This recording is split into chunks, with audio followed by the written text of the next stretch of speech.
अस्सलामु अलैकुम वरहमतुल्लाहि वबरकातुहू। मैं हूं अमजद रशादी, आपका अपना साथी और रहनुमा। आज हम शुरू करने जा रहे हैं इंग्लिश का अपना पहला क्लास, जिसमें हम जानेंगे कि इंग्लिश लैंग्वेज की इब्तिदा कैसे होती है, लैंग्वेज क्या है, इसकी शुरुआत कैसे होती है और लैंग्वेज किसे कहते हैं। ये दो चीज़ों को हम जानेंगे थोड़ा विस्तार से, उदाहरण के साथ और मज़ेदार और दिलचस्प अंदाज में। तो आइए हम सीखते हैं। किसी भी ज़ुबान को सीखने के लिए ज़रूरी होता है कि हम उस ज़ुबान की तह तक जाएं। हम जो कुछ भी सिखाएंगे आपको, वो 3 लैंग्वेज में होगा। यानी एक बात को हम 3 लैंग्वेज में बोलेंगे, 3 ज़बान में बोलेंगे। एक चीज़ इंग्लिश, दूसरा हिंदी और तीसरा उर्दू। तीनों को हम एक साथ लेकर के चलेंगे। आइए आप बोर्ड पर मुलाहिजा फरमाएं। पार्ट 1 में हम आपको पढ़ाएंगे कि लैंग्वेज किसे कहते हैं। लैंग्वेज किसे कहते हैं? सबसे पहले लैंग्वेज की डिफिनेशन हमें समझना होगा कि लैंग्वेज का माने क्या होता है, लैंग्वेज का मतलब क्या होता है। लैंग्वेज मीन्स होता है भाषा। हिंदी में बोलते हैं भाषा, उर्दू में बोलेंगे उसी को जबान। यानी हमारी जुबान कौन सी है, हमारी भाषा क्या है, हमारी लैंग्वेज क्या है। तो लैंग्वेज की मीनिंग हमने समझ लिया। अब हम समझते हैं कि लैंग्वेज की डिफिनेशन क्या है। लैंग्वेज वो माध्यम, वो जरिया है जिससे हम अपनी बात, अपने अंदर के एहसास, फीलिंग और अपनी थॉट को, अपने सोच को और अपनी बात को दूसरों तक पहुंचाने के लिए बयान करते हैं, दूसरों को समझाते हैं। तो उसे हम लैंग्वेज कहते हैं, उसी को हम भाषा कहते हैं। यानी हम दिल के अंदर क्या सोचते हैं, हम क्या समझ रहे हैं, हमारे क्या फीलिंग हो रही है, उसको हम किस तरीके से बयान करेंगे। तो हमारी जबान के जरिए, लैंग्वेज के जरिए, उसी को हम लैंग्वेज बोलते हैं कि हम अपने एहसासात को, अपने ख्यालात को और अपने अंदर की बातों को जब हम बयान करेंगे तो उसे हम लैंग्वेज कहते हैं। लैंग्वेज के 3 तरीके हैं। यानी अपनी बात दूसरों तक रखने के लिए, अपनी बात दूसरों को समझाने के लिए 3 रास्ते हैं। पहला रास्ता क्या है कि हम अपनी बात दूसरों को ओरली समझा सकते हैं, यानी बोल करके समझा सकते हैं। उसको बोलते हैं ओरली, ओरल। पहली बात हम लोगों को बोल करके समझा सकते हैं। दूसरी रिटन, यानी हम अपनी बात लिख करके लोगों को समझा सकते हैं। ये भी लैंग्वेज के माध्यम है। यानी लैंग्वेज के जरिए हम लोगों को किस किस तरीके से समझा सकते हैं अपनी बात। तो हम बोल करके समझा सकते हैं और लिख करके समझा सकते हैं। और तीसरा तरीका है साइन। साइन यानी इशारों के जरिए हम अपनी बातों को दूसरों तक पहुंचा सकते हैं। अब आपको समझना होगा कि लैंग्वेज की महत्व, लैंग्वेज की अहमियत क्या है। अगर लैंग्वेज हमारी नहीं होती, लैंग्वेज ये अल्लाह की बहुत बड़ी नियामत है। अगर लैंग्वेज ना होती तो हम अपनी बात दूसरों को कैसे समझा सकते। मिसाल के तौर पर, हमें अगर प्यास लगी होती, हमें पानी की जरूरत है, तो हम लोगों को कैसे बुलाएंगे, कैसे कहेंगे कि मुझे पानी पीना है। अभी हमारे पास जुबान है, लैंग्वेज है, तो हम अपनी मादरी जुबान जैसे उर्दू है, हिंदी है, हम उसमें बोल सकते हैं कि भाई अगर मुझे प्यास लगी तो हम कहते हैं कि हमें पानी दो, मुझे प्यास लगी है। मुझे खाने की आवश्यकता है तो हम बोलते हैं कि मुझे खाना दो।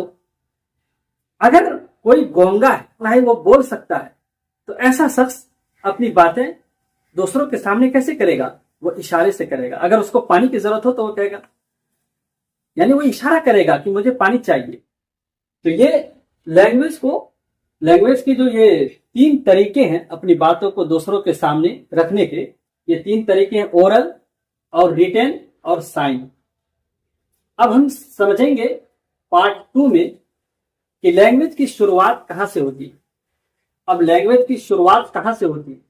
बहुत सारे लोगों का मानना है कि लैंग्वेज की शुरुआत जो है वो लेटर से होती है। कुछ लोग कहते हैं कि लैंग्वेज की शुरुआत साउंड से होती है। लेकिन हम आपको बताएंगे कि लैंग्वेज की शुरुआत जो होती है वो किससे होती है। तो आपको समझना होगा कि लैंग्वेज की शुरुआत सबसे पहले साउंड से होती है। लैंग्वेज की शुरुआत साउंड से होती है। जिस तरह एक बच्चा जब वो पैदा होता है के अंदर जब वो बोलना शुरू करता है तो वो सबसे पहले आवाज निकालता है, माँ, बा, पा, यानी इस तरह की जो आवाज वो निकालता है तो वहीं से लैंग्वेज की स्टार्टिंग शुरू हो जाती है। तो लैंग्वेज की शुरुआत जो है वो साउंड से होती है। उसके बाद दूसरा माध्यम है लेटर, LETTER, लेटर।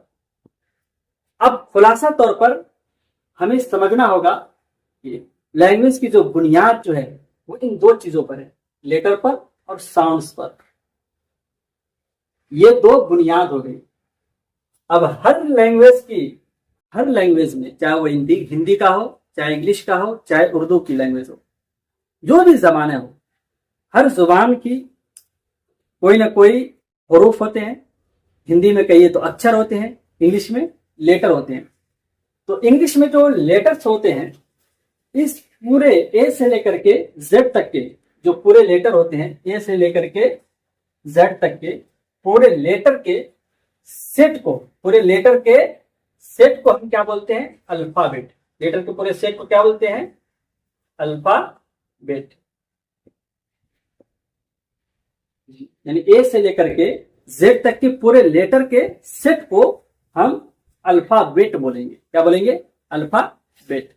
उसी तरीके से हिंदी में स्वर और व्यंजन, हिंदी में क्या होता है?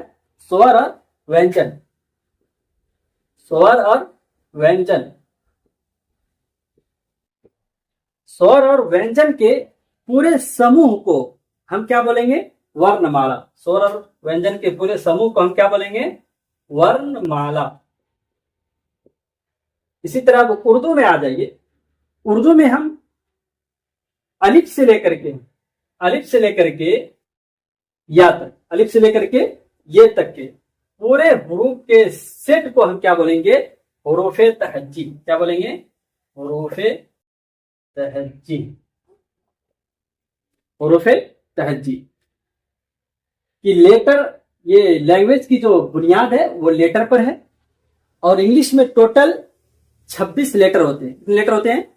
26 लेटर होते हैं, यानी 26 लेटर्स होते हैं। और पूरे लेटर के ये सेट को, लेटर के पूरे सेट को हम अल्फाबेट बोलते हैं। उसी तरह हिंदी में स्वर और व्यंजन, यानी अ से लेकर के अह तक, क से लेकर के ज्ञा तक, ये पूरे लेटर के सेट को, यानी स्वर और व्यंजन के समूह को हम वर्णमाला बोलते हैं। और इसी तरह उर्दू में अलिफ से लेकर के ये तक, यानी ये अलिफ से लेकर के ये तक जितने भी हुरूफ हैं, इन सारे हुरूफ का नाम क्या है? हुरूफे तहज्जी। हुरूफे तहज्जी। आज की इस वीडियो में हमने सीखा कि लैंग्वेज किसे कहती है, लैंग्वेज के माने व मफहूम क्या है, लैंग्वेज की डिफिनेशन क्या है, लैंग्वेज की परिभाषा क्या है, और में हमने सीखा कि लैंग्वेज की शुरुआत कैसे होती है, लैंग्वेज की शुरुआत कहां से होती है, लैंग्वेज की बुनियाद क्या है। और साथ ही हमने ये भी सीखा कि लैंग्वेज हमारे लिए क्यों जरूरी है, लैंग्वेज की ताकत क्या है, और लैंग्वेज की बुनियाद किन चीजों पर है। लैंग्वेज की जो बुनियाद है वो अल्फाबेट पर है, यानी लेटर्स पर है। इनकी वजाहत भी हमने थोड़ी सी आपके सामने रखी है। तब तक आपके लिए एक होमवर्क है कि आप घर पर बैठ करके ये सोचें कि लैंग्वेज हमारे लिए क्यों जरूरी है, यानी ये जो जुबान और ये भाषा जो है ये हमारे लिए क्यों जरूरी है। हम अपनी बातें, अगर ये जुबान ना होती, ये लैंग्वेज ना होती, तो हम अपनी बातें दूसरों को कैसे समझा सकते थे। इस बात को सोचिए। अगर आपको हमारी ये वीडियो जरा सी भी अच्छी लगी हो तो हमारी हौसला अफजाई के लिए हमारे चैनल अमजद गुरु को सब्सक्राइब कीजिए और लाइक और शेयर करना ना भूलिए। साथ ही अपने दोस्तों में इस वीडियो को शेयर कीजिए ताकि वो भी इस वीडियो से इस्तेफादा हासिल कर सकें और उसका आप इसके अजर अजीम के मुस्तहिक हो सकें। फिर हम मिलेंगे एक नए टॉपिक के साथ अगली वीडियो में। तब तक आप अपना ख्याल रखिए। हम आपसे विदा लेते हैं। वस्सलाम, जय हिंद।